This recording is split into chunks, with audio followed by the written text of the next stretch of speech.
is like I'll just go to, like, I like thrifting, so I'll go to a thrift store and like pick up a book that looks interesting and stuff like that. But I'm trying to read like the popular like book talk ones.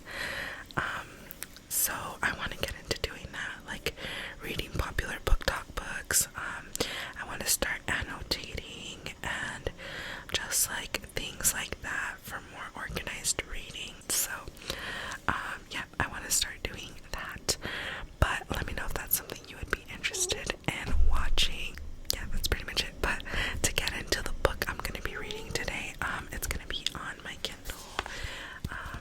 This is my tattered freaking case, but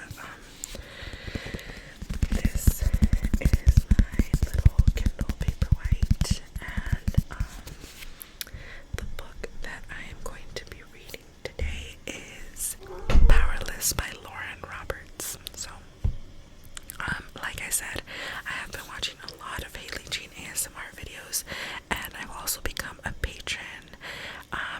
And if you become her patron, you are part of like her book club, and that is the book that they're reading with the book club.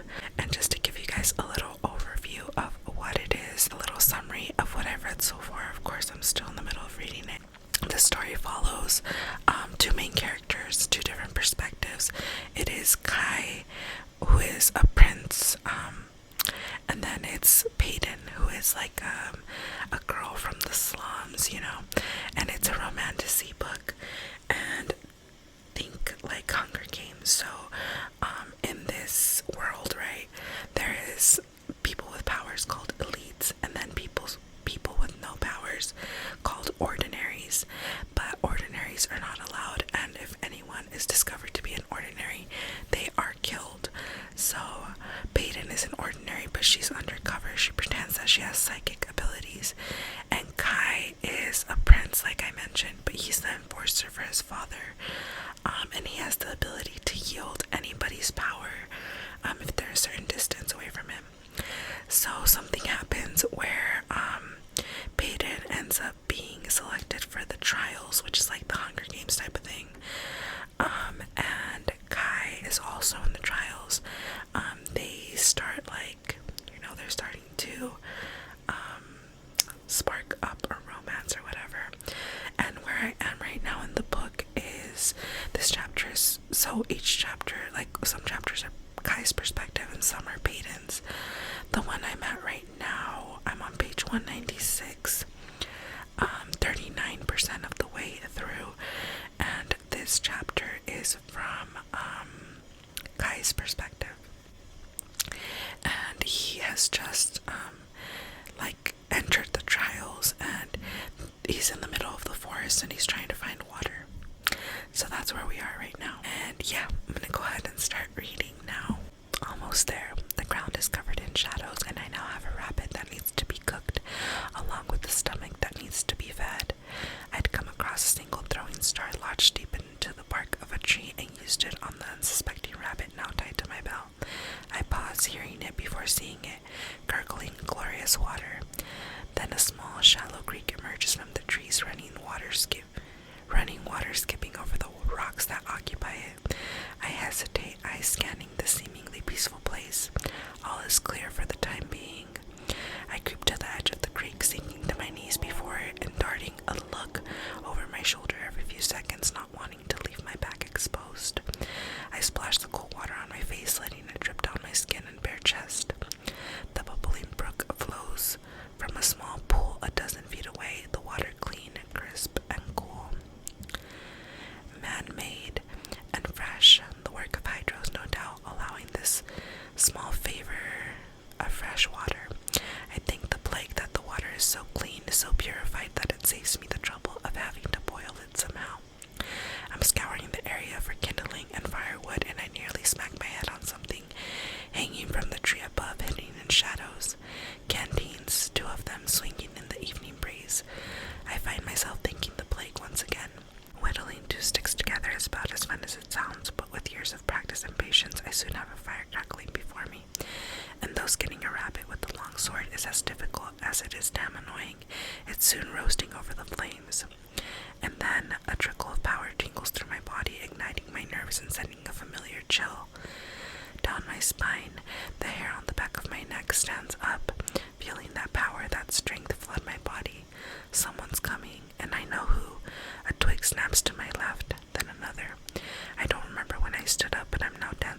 soles of my feet, unable to help that familiar itch for a fight, and looking forward to that dance of dominance and destruction. Fighting is my favorite waltz, and I know the steps by heart. Braxton barrels through the line of trees, eyes wild as they land on mine. He saw the smoke from my fire and figured he'd ambush whoever had lit it. But unlucky for him, I felt him coming before I even heard him sprinting through the forest. I see him hesitate as if he's debating turning back around rather than risking a fight with me. But the uncertainty flickers from his face as he begins slowly striding closer. He steps into the ring of firelight, his silhouette large and lumbering. "Hello, Brax. Nice of you to stop by." He tips his head toward me in the same way that he always has. "Evening, Kai." The brownie has never been one for talking, instead choosing to patiently observe before uttering a word, making him and Sadie oddly similar. We slowly begin to circle each other in silence, sizing one another up. "So I'm assuming you're here for my band and not a friendly chat," I sigh, taking a step toward him. "Your assumption would be correct." He tosses a glance at my cooking rabbit. "If you offer it to me, I'll leave and let you get back to your meal. There's no need for this to get messy." I don't see any weapons on him, so I refrain from reaching for mine. We've known each other since we were boys, and I'd like to keep knowing him if I can help him. If I can help it. You and I both know I can't let you have my band, Brax, because it's my mission to win these trials. I think I see him nod in the growing darkness before he is suddenly charging at me. I drop low and use his momentum to throw him over my shoulder, hearing him hit the ground with a heavy thud. I've trained with Braxton for years. He's predictable, but that doesn't make him any less powerful. He's back on his feet in a flash, fists raised and ready to knock my teeth out. And then calculated chaos ensues. Fists fly, heads bob, feet weave. A dance, a brutal, bloody, beautiful dance. We are currently equals in ability, seeing that I've let his power escape from my veins and fled to the surface. My blows are brutal and swift in the flickering firelight. His fist connects with my jaw, nearly breaking it, causing hot blood to pool in my mouth. I stagger back as he steps behind me and he wraps his cool, massive arm around my throat in a chokehold. I can feel his hesitance before my head snaps back, skull meeting his nose with a sickening crunch. Now he's staggering, blood streaming from his nose and his mouth. I use the split second to pepper him with swift blows that he can barely block. He recovers quickly, jabbing at my ribs with a powerful fist. I duck under his neck swing and I land a blow to his jaw. It's a vicious circle. I hit him, he hits me back. To his credit, I'm impressed. I've never seen him so focused, so determined. This is the best fight I've had with him to date. It's a shame I'll have to put an end to it. A dark hand comes flying straight at my face. I easily take a step back, my heels connecting with something, as heat warms everything from the back of my legs to the nape of my neck. The fire. He's cornered me against the fire. Clever. I pop under a fist intended for my nose and bury my own deep into his stomach. He grunts, doubling over, but grabs my arm in one swift movement. Then he twists, pulling both of my arms behind my back and my chest toward the fire. Pain laces up my shoulder as the flames glow in front of me. Maybe I should have tried harder. He kicks in the back of my knees hard before the even harder ground sends a jolt up my legs when I collide with it. The flames are close to me now, nearly licking my bare chest. "Just let me cut off the band, Kai," Braxton says from above me, sounding like a plea. It's good to know that he doesn't exactly like the idea of burning me alive. This can all be over. His voice is deep, but I catch the slight quiver in it. He's caught off guard, shocked that he has me hovering over the flames, like the now burnt rabbit beside me. I was sloppy and tired, a fool who underestimated him, but now he has the future enforcer at his mercy. This is the best fight we've ever had, Brax. I'm impressed, truly. I pant, the heat of the fire drawing beads of sweat down my face. But you're going to have to burn me before I let you have my band. He heaves a sigh. I had a feeling you'd say that. A pause, and I wish it didn't have to be this way. Flesh meets fire, skin meets searing hot flame. I expect a scream to tear from my throat, but nothing but a strangled cry slips past my lips. Braxton's knee drives into my back, angling my body and forcing the left side of my chest into the flames. I'm burning, boiling, blistering as he holds me there before finally pulling me back, allowing cool air to wash over me. I'm gasping as he reaches with his other hand toward the sword at my side, ready to draw it from its sheath and cut the band from my arm now that I'm dazed with pain. Oh, but I've known pain far worse. His arm reaches beside me, and I grab it, standing to my feet in the same motion, adrenaline drowning out the ache of my burned flesh. I pull his arm over my shoulder and tip my body forward, using my momentum and brawny strength to lift him off the ground and send him flipping over my back and straight into the flames. He lets out a cry but doesn't linger for long before rolling out of the flames, yelping as he wriggles in the dirt to smother the fire eating away at his clothes, his skin. Smoke is curling from his burned clothing when I crouch over him. I wish it didn't have to be this way either, I say softly as he pants heavily beneath me. But you have something I need. I slice the band from his forearm, unable to stop from nicking him and drawing more blood. His breathing is raspy as I search his pockets for any other bands he may have stolen on the way, finding none. I stand staring down at him and uttering one word, "Go." He stares up at me for a moment before grunting in pain as he scrambles to his feet, limping into the woods as quickly as his charred body is able. I watch him leave, hearing him struggle to navigate through the dark woods, knowing he won't dare come back. Then I turn, looking directly at the site I know has been documenting the entire fight. I hope you enjoyed this show. The show, I say with a mock bow of my head. As soon as the words leave my mouth, the woman in white blinks and vanishes into the forest. I tuck Braxton's band into my pocket as pain racks my body. Blinding, blistering pain. I look down at the red, inflamed patch of skin right above my tattoo. The adrenaline is gone and I'm left with nothing but pain coursing through my body. I stagger over to my canteens, unscrewing one and pouring the cold contents over the burn. I hiss through my teeth when water meets burned flesh, but it's a relief, however small it may be. I grab my crumpled shirt from my pocket and tear a large strip of cloth from it with my teeth, before beginning to gingerly wrap the fabric under my arm and over the burn. The result is a makeshift bandage to try to lessen the chance of infection. But it won't do for long. I need to find some herbs, anything to clean the wound, because dying is not an option, and losing these trials certainly isn't either. Chapter 24. Paid in. I am going to wring your neck if you don't shut up. The bird completely ignores my very real threat of death and continues to squabble on the branch above my head. It's been squawking for nearly half an hour, resulting in me throwing at least a dozen rocks in its direction. I'm annoyed, angry, anxious, and above all, absolutely starving. Of course, these are all side effects of waking up in the middle of the wilderness with nothing but the clothes I slept in. I look down at my tight cloth pants and even more revealing tank. A skimpy, silky thing that I regret ever putting on, considering it will now be my only shirt for the next week. A week. That's how long I must survive in this forest, in the whispers, in this place crawling with enemies of all shapes and sizes, though it's already midday and the only opponent I've faced so far is the snake that nearly bit my foot off.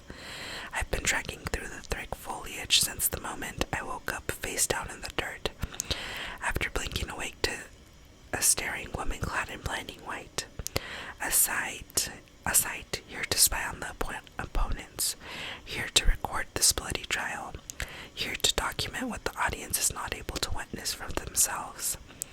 I'm sure the rest of Ilya is just as confused as I am about this year's trials, though I can't say we weren't warned. Different, that's all the warning we got, except that different does not even begin to describe how drastically these trials have changed. In the past 3 decades, there has never been a trial outside the bull walls, outside the prying eyes of the audience, but only the best, the most brutal and bloody trials are fit to test the future enforcer, I suppose. I just wish I wasn't a part of it. We've all been unwittingly thrown into the deadly whispers, left to die by the elements or by the hands of our enemies. It's brilliant, it's dastardly, and I don't know whether to clap or cry. I should expect nothing less from the king. My eyes dart from my right forearm where the leather strap is wrapped tightly.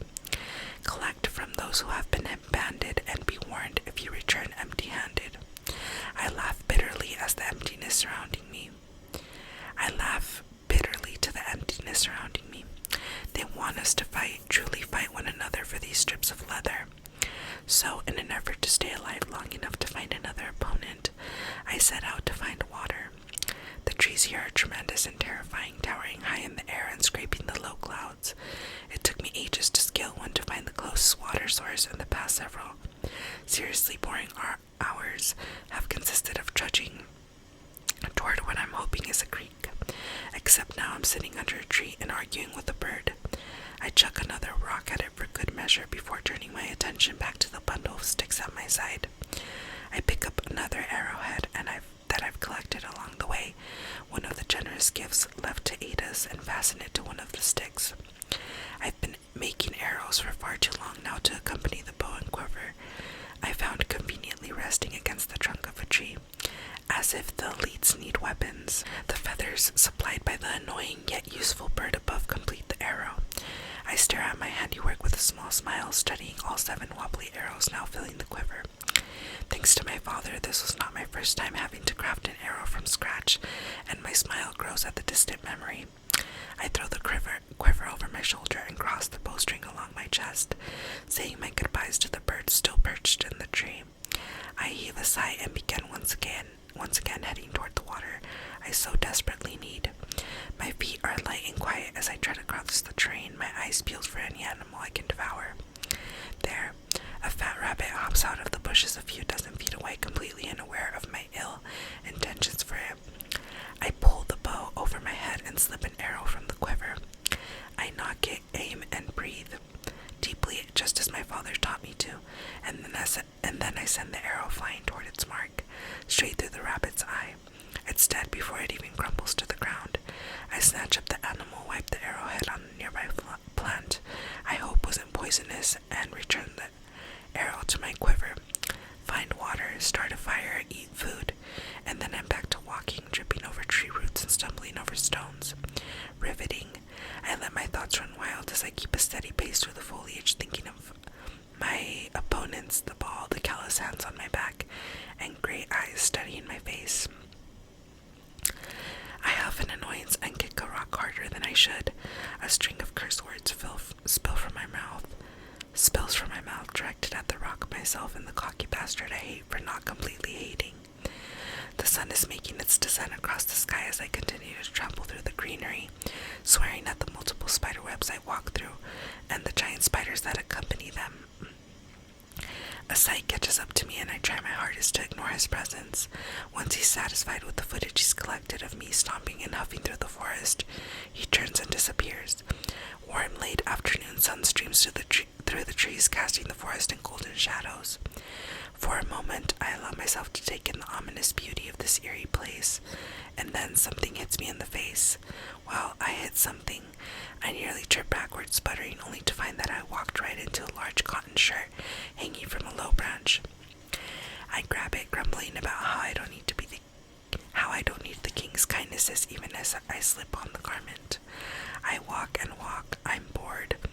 I'm bored during a bloody trial. And then something catches the light glittering out of the corner of my eye. I pivot toward it, leaves crunching beneath my feet. My mouth nearly falls open at what lies no more than 30 yards away from me. A deep pool of crystal water sparkles in the sunlight, rippling slightly in the warm breeze, welcoming and wonderful. I blink. I didn't see this pool when I was high in the trees scouting. Then again, the shimmering water is surrounded by trees nearly swallowed by the foliage around it. I practically trip in my haste to reach it. Water, water, water. I'm so thirsty, so greedy to gulp as much as I can, then build a fire, cook my rabbit, and there's something in the water bobbing on top of it.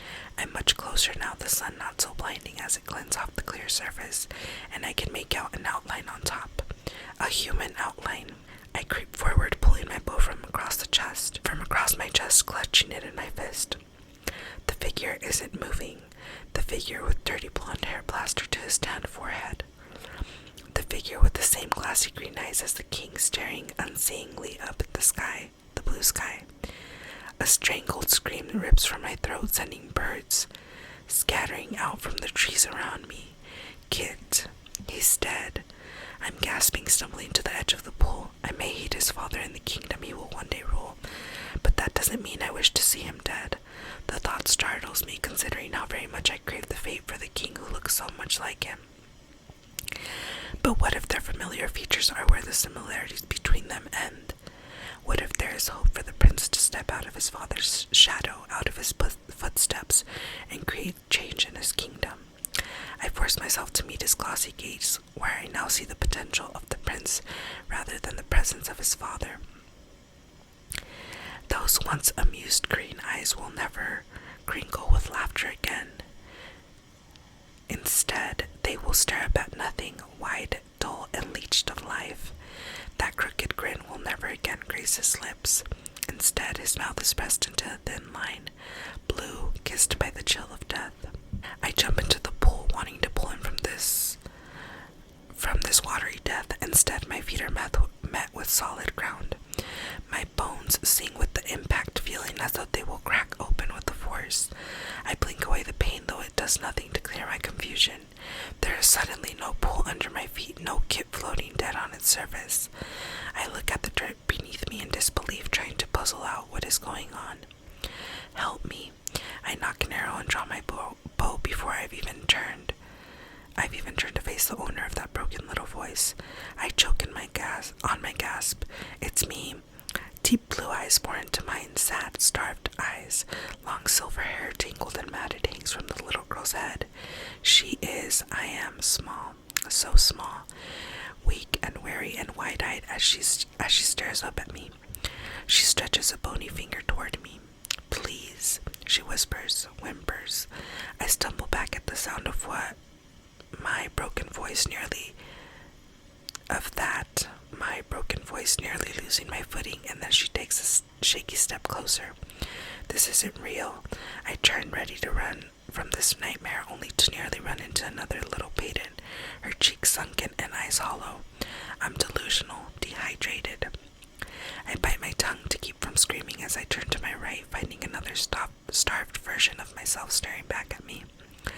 I'm completely surrounded by pleading maidens. They step forward, begging me to help them as they reach out, trying to grab hold of me. This time I don't bother biting back my scream. They are closing in, crowding me. I'm crying out, confused, and no, not delusional. They stagger toward me, seeking help I can't give them. This is Ace. Even knowing that, I still can't stand to look at them, to look at myself.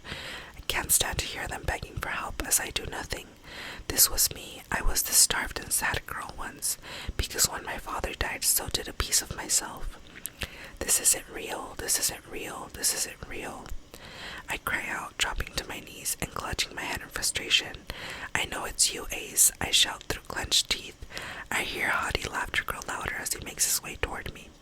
Taking a deep breath, I stand to my feet, shaking with disgust and rage as I prepare myself to be surrounded by sickly maidens. But the bleeding stops and the maidens vanish, leaving only Ace standing there before me. His gaze drops to the arrow pointed at his chest before traveling back to mine. He has the audacity to smirk. Hello, Peyton. His voice is smug as he quirks an eyebrow. Did you enjoy catching up with your younger self? You're sick, I spit, pulling my bowstring taut. He sighs, already bored with our conversation. Sticking his nose in the air, he says, just let me take your band and I'll be on my way. A pause. In fact, I'll even let you take it off yourself so I don't cut you. How generous. I'm practically growling at him, but I'll pass on that offer.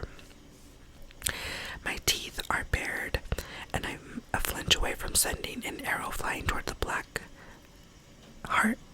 black heart of his. He blinks at me, slicking his brown hair back from his face with an irritated huff. Fine. His eyes darken. Have it your way. I don't mind having to get messy. And then he's striding toward me, reaching for my arm. I don't hesitate before firing my arrow into his thigh, aiming to injure and not to kill. I refuse to give the king and the people what they desire, death. Except the arrow never meets skin, never sinks into flesh. It flies right through him. The illusion blows away like smoke on the wind, tempting me to scream in frustration. Another Ace steps out from behind a tree a few feet away, leaves crunching under his feet as he claps slowly. Wow, good try. He grips a sharp spear in his hand, smiling like a cat. Quit hiding behind your illusions, you coward. I'm fuming, adrenaline pumping through my veins. This one is the real ace, I'm certain of it. The leaves gave him away, crunching when he stepped on them, unlike the first time he walked over to me. He seems to sense that I figured it out, and right as I'm about to bury an arrow in him, he surrounds himself with a dozen duplicates hiding within them. They all speak in unison as they begin to surround me, making the sound of any crunching leaves. If you give me the pen now, I won't hurt you badly. They laugh, and it's a sickening sound seeming to bounce around in my skull. I spin in a circle, not knowing who to aim for. I only have 6 arrows now, and I can't afford to waste a single one. They are closing in on me, closing in for the kill. Find the real ace. That's easier said than done. They all look and move exactly the same, all holding spears and ready to stab me, though only the real one can do any damage. I'm going to enjoy this payton, they say, smiling. My eyes flick over to each of their bodies. I take in their identical stances, their identical facial expressions, their identical everything. I will not die, I will not die, I will not die. And then my eyes snag on a particular ace, identical to the others. Found you. The tiny bead of sweat trickling down the side of his temple is all it takes to give him away, the only sign of his struggle to cast the illusions. I raise my bow toward him, and at the exact moment he lunges toward me, I jump to the side, but not before pain erupts across my stomach, searing, stinging pain that I ignore as I release my arrow, letting it fly straight into the flesh of his leg. He screams, dropping to his knees in the dirt, hands trembling as they wrap around the arrow protruding from his thigh. But I don't give him or the sight now watching a second glance before I spin and sprint. I don't know how far I've made it, don't know how much distance I've put between us before the adrenaline bleeds from my body, reminding me that I'm bleeding. The searing pain is back, punching me so hard in the gut that I'm panting. I lift my loose shirt to reveal the silky tank beneath it, now sopping with blood. I take a deep breath and pull up the layer of cloth separating me from the wound before shuddering at the sight of it. A long bloody gash slashes open the skin right beneath my rib. A spear wound. My breath's come in shaky, shallow pants. At least I'm alive, but I sure as hell don't feel alive. It's excruciating. The pain is biting and blazing, setting my nerves on fire. I gingerly pull off the shirt, wincing and choking back cries of pain with every lift of my right arm. The movement pulls at the skin, the gash, causing it to gush even more blood. I rip the bottom hem of the shirt, creating a white strip of white fabric. I work as swiftly as the injury will allow me, gingerly wrapping the cloth around my waist and over the wound. I gasp for air at the throbbing pain this causes, blinking away tears as I pull what is left of the shirt, so large it still covers my stomach. I need to find water. I heave a shaky sigh, that action alone jolting a sharp pain through me as I begin walking again through the forest. No, stumbling is more like it. And that is the end of chapter